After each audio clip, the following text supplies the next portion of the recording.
Hey folks, welcome to my channel Nama Talkies. இன்னைக்கு நம்ம பார்க்க போற ரெசிபியினுடைய பேர் என்னன்னு கேட்டீங்கன்னா பன் தோசா. வாங்க வீடியோக்குள்ள போவோம். பன் தோசா செய்வதற்கு தேவையான பொருட்கள். ஸோ ஃபர்ஸ்ட் பச்சை மிளகா, கொத்தமல்லி, வெங்காயம், கருவேப்பிலை எல்லாம் தேவையான அளவு கட் பண்ணி வச்சுக்கோங்க. அடுத்தது இந்த மாதிரி ஒரு பாத்திரத்துல பாருங்க, இந்த மாதிரி ஒரு சின்ன ஒரு இதுல ஒரு கப் ரவை எடுத்திருக்கேன். நீங்க என்ன அளவு ரவை எடுக்கிறீங்களோ அதனுடைய 3/4 கப்பு தயிர். நம்மளுடைய யூசுவல் ரவை 3/4 கப்பு தயிர். ஒரு கப் ரவைக்கு 3/4 கப்பு தயிர். கொஞ்சம் தண்ணி வேணா ஆட் பண்ணிக்கோங்க. ஸோ இதுல பாத்தீங்கன்னா நம்ம ரவை தான் மெயின் இன்கிரீடியன்ட். நல்லா மிக்ஸ் பண்ணிக்கோங்க. நல்லா இந்த விஸ்க் எடுத்து நல்லா மிக்ஸ் பண்ணுங்க. லம்ஸ் எல்லாம் இருக்கக்கூடாது. ஓரளவுக்கு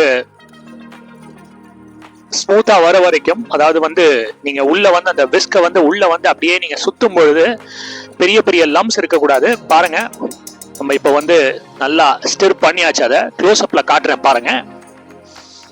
இப்ப நம்ம அடுத்தது என்ன பண்ண போறோம்னா, இத நம்ம மிக்சியில போட்டு ஒரு அடி அடிக்க போறோம். இன்னும் கொஞ்சம் என்ன சொல்றது, இன்னும் கொஞ்சம் இந்த பேட்டர் மாவை கொஞ்சம் கூட ஸ்மூத்தன் பண்ண போறோம்.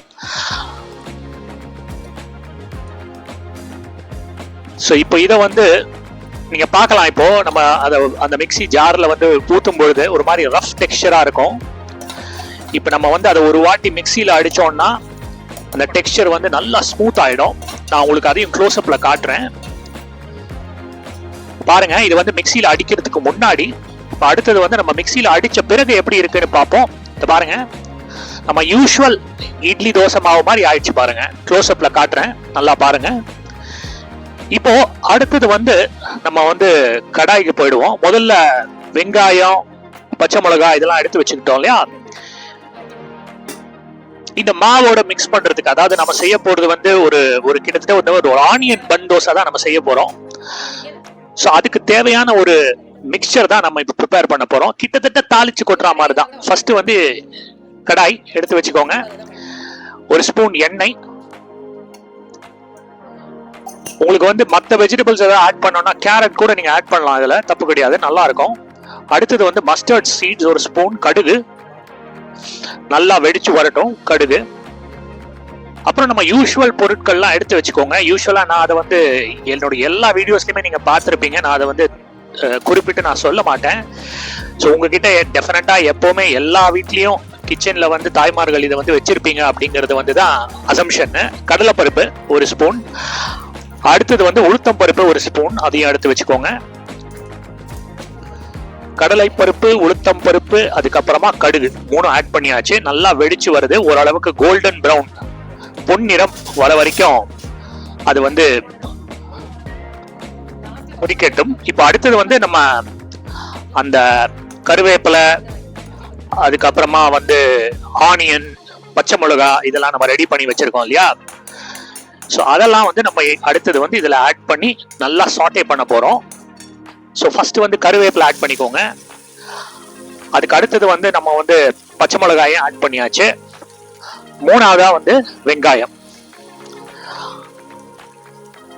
சோ போட்டுட்டு நல்லா சாட்டே பண்ணுங்க. கொத்தமல்லி நம்ம கடைசியா தான் ஆட் பண்ணுவோம். சோ ஒரு பொன்னிறம் வர வரைக்கும் ஆட் பண்ணுங்க. அதாவது அந்த ஆனியன் இருக்கு பாத்தீங்களா, அதனுடைய கலர் லைட்டா சேஞ்ச் ஆகும். இப்ப நான் வீடியோவை ஸ்பீட் அப் பண்றேன். நம்ம பேசிக்கலி வதக்குறோம். இதை வதக்கிட்டு அந்த மாவோட மிக்ஸ் பண்ண போறோம். நம்ம தோசை செய்யறதுக்கு முன்னாடி இந்த மாவோட இதை மிக்ஸ் பண்ண போறோம்.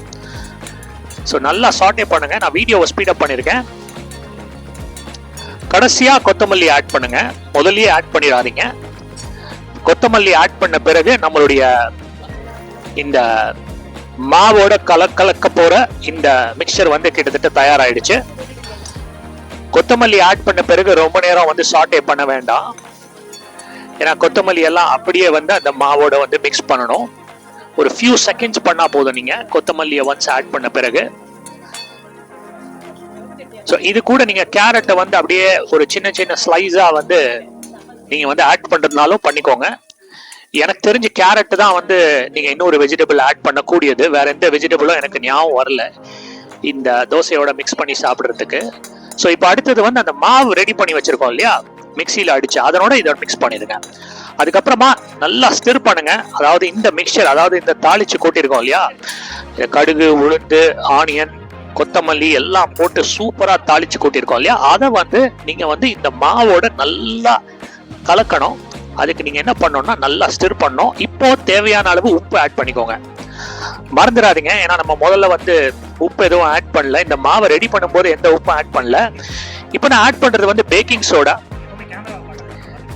பன் தோசை வந்து நல்லா ஃப்ளஃபியா வரணும்னா இந்த பேக்கிங் சோடா ஆட் பண்றதுல தப்பு இல்லை. 1 ஸ்பூன் பேக்கிங் சோடா. அடுத்தது அரிசி மாவு.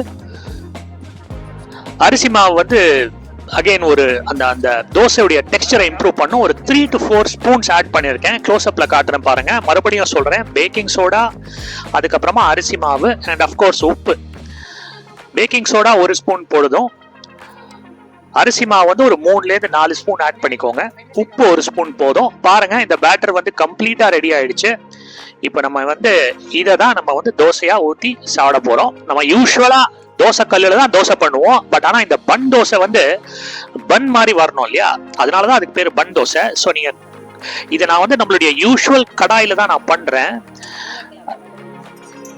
பாருங்க, அந்த சின்னதா தான் ஊத்திருக்கேன். அந்த பன் தோசை நீங்க வந்து கடைசியா வீடியோ கடைசி வரைக்கும் பாருங்க, உங்களுக்கு பார்த்தா தெரியும். சின்னதா அப்படியே உப்பிக்கிட்டு பன் மாதிரி இருக்கும். அதனாலதான் இதுக்கு பேரு பன் தோசை. அதனால நீங்க தோசையை ஊத்தும் போது இப்ப நீங்க உங்க வீடியோல நீங்க பாக்குறீங்க இல்லையா, அந்த மாதிரி ஊத்துங்க, ரொம்ப பெருசா ஊத்திடாதீங்க. அதனாலதான் நம்ம வந்து இந்த பன் தோசையை வந்து நம்மளுடைய யூஸ்வல் தோசைக்கல்ல நம்ம செய்யல, நம்ம இந்த இலுப்பு சட்டியில செய்யறோம்.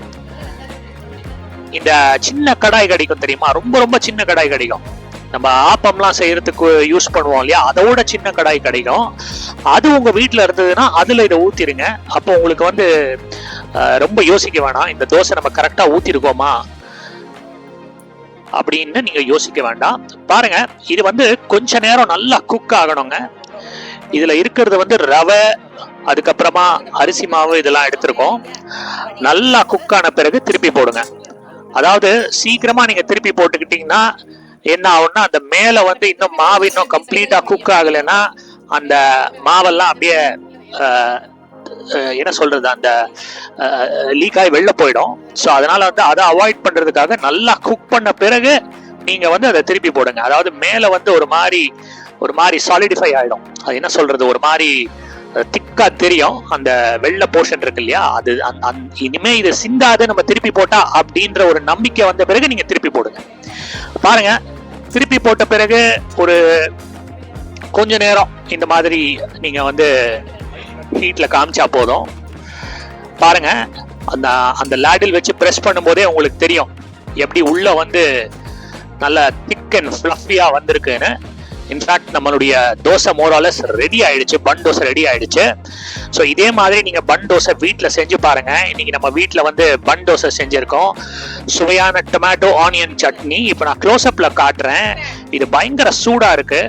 ஸோ அதனால வந்து கொஞ்சம் பொறுத்துக்கோங்க, கொஞ்ச நேரம் ஆகுது. செகண்ட் ஆஃப் ஆல் வந்து வெளியிலேருந்து பார்க்கும்போது இன்னும் நல்ல கிரன்ச்சியா இருக்கும், உள்ளுக்குள்ள பார்த்தீங்கன்னா செம்ம சாஃப்டா இருக்கும். சூடு ஆறுன பிறகு கரெக்டா இருக்கும். ஸோ உள்ளுக்குள்ள செம சாஃப்டா இருக்கு பாருங்க. ஸோ நீங்களும் உங்க வீட்டில் பன் தோசை செஞ்சு பாருங்க. கண்டிப்பா நம்ம வீடியோவை பாருங்க, சப்ஸ்கிரைப் பண்ணுங்க.